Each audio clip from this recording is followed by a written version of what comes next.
श्री सुखदेव जी राजा परीक्षित को बता रहे हैं कि मनुष्य का जीवन अगर थोड़ा सा भी समय अगर मिले तो उनको भगवान का भजन करना चाहिए, क्योंकि मनुष्य का जीवन पूरा व्यर्थ ही चला जाता है। अगर वर्षों गुजर जाता है फिर भी अगर भगवान का नाम नहीं लेता है तो समझिए कि उसका पूरा जीवन व्यर्थ चला जाता है। क्योंकि कह रहे हैं राजर्षि खट्वांग अपनी आयु की समाप्ति के समय जानकर 2 घड़ी में ही सब कुछ त्याग कर भगवान के अभय पद को प्राप्त हो गए। यानी 2 घड़ी में ही राजर्षि खट्वांग सब कुछ त्याग कर अभय पद को प्राप्त हो गए। तवाप्त ते हरि कौरयम सप्ताहम जितवीतावधि उपकल्प तत्सर्व तावदा संपरापरीयकम अनंत काले तु पुरुष आगते गत साधवस छिंदादसंग शस्त्रेण स्पृहाम देहनुचेयतम तम। यानी परीक्षित अभी तो तुम्हारे जीवन की अवधि 7 दिन की है। यानी श्रृंगी ऋषि ने राजा परीक्षित को 7 दिन का जो बोले थे राजा तक श्रृंगी ऋषि कि तक्षक नाग के डकने से आपकी 7वीं रोज मृत्यु हो जाएगी।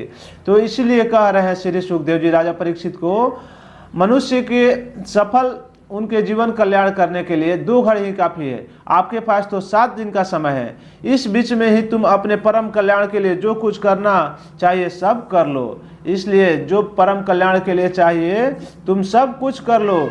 मृत्यु का समय आने पर मनुष्य घबराए नहीं। मृत्यु के समय किसी को घबराना नहीं चाहिए, लेकिन सब जानते हुए सब लोग इसी में फंस के घबरा जाते हैं। उसे चाहिए कि वह वैराग्य के शस्त्र से शरीर और उससे संबंध रखने वाले प्रति ममता को काट डाले। तो उस समय जो भगवान के प्रति उनके ममता को ले लेना चाहिए और परिवार से, बंधु से, भाई से, समाज से उनकी ममता काट लेनी चाहिए और धैर्य के साथ घर से निकलकर पवित्र तीर्थों के जल में स्नान करे और पवित्र तथा एकांत स्थान में विधि पूर्वक आसन लगाकर बैठ जाए।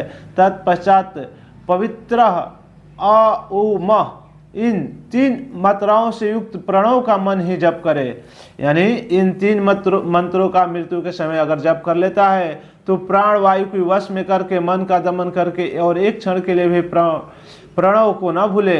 बुद्धि सहायता से मन के द्वारा इंद्रियों को उसके विषय से हटा ले और कर्म की वासनाओं से चंचल हुए मन को विचार द्वारा रोककर भगवान के मंगल में रूप लगाएं। यानी मृत्यु के समय जो व्यक्ति अ उ म यानी 3 प्रणव का यह जप कर लेता है और अपने बुद्धि को सभी समाज से, मोह से, माया से, कर्म बंधन से हटाकर भगवान के मंगल में रूप में लगाए और स्थिर चित्त से भगवान के श्री विग्रह में किसी एक अंग का ध्यान करे और भगवान के किसी एक अंग का ध्यान करे। इस प्रकार से एक एक अंग का ध्यान करते हुए विषय वासना से रहित मन का पूर्ण रूप से भगवान में ऐसा तल्लीन कर दे, फिर और किसी विषय का चिंतन ही न हो। यानी मनुष्य के अंदर किसी विषय का चिंतन न हो तो वह क्या होगा, वह भगवान विष्णु का परम पद को प्राप्त कर लेगा, जिससे प्राप्त करके मन भगवत प्रेम रूप आनंद से भर जाता है और भगवान विष्णु को प्राप्त कर लेगा और उसका मन जो है आनंद से, प्रेम से, भक्ति से भगवान को प्राप्त कर लेगा। तो इसलिए मनुष्य को चाहिए कि मृत्यु के समय, जीवन के अंत में मम यानी सभी समाज से उनका त्याग करके, अपने सभी मोह माया को त्याग करके उनको भगवान के चित्त में मन लगाना है और भगवान के रूपी प्रेम को, लीलाओं का वर्णन, उनके गुण को गाना है। उसी से उनका परम कल्याण हो जाएगा।